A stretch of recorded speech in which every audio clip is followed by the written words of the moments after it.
Cette chronique équipement est une présentation de Golf Town. Lancez votre meilleure saison à vie. Pierre, cette semaine, on parle des hybrides et tout comme les bois d'allée. Si on les utilise souvent sur le parcours, on a besoin de quelque chose qui est polyvalent.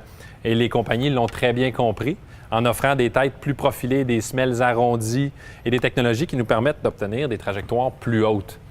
Mais certains d'entre eux se sont efforcés pour offrir des bâtons plus beaux et qui donnent confiance.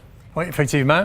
Ping, par exemple, a fait d'énormes progrès avec son G25, taille plus classique. On a enlevé la courbe de compensation qu'on dit en anglais offset pour lui donner un look plus attrayant.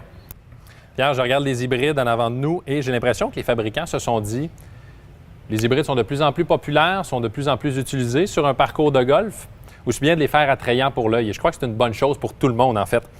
Maintenant, si on reste toujours du côté de Ping, autant du côté du G25 que du Answer, chaque hybride est unique en son genre. Tout à fait. Par exemple, un hybride 3 va avoir son centre de gravité plus bas, plus reculé qu'un hybride 4 ou 5 pour offrir une trajectoire optimale pour chaque hybride. Pierre, en lien avec ce que tu me dis où chaque hybride est unique, est-ce qu'il y a des hybrides qui font partie des ensembles de fers, qui remplacent des fers longs et des fers moyens, sont plus efficaces que des hybrides achetés séparément? Bien, je dirais que les hybrides qui font partie d'un ensemble ont été fabriqués selon des technologies progressives pour s'assurer de garder une constance entre chaque bâton.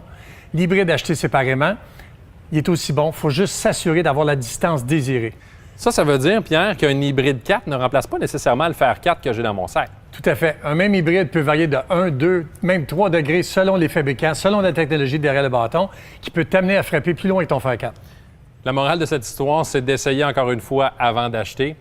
Et je dirais que si vous pouvez connaître l'angle d'ouverture du bâton que vous voulez remplacer, peut faciliter l'achat de votre prochain hybride. Merci, Pierre. Au plaisir. À la semaine prochaine, tout le monde.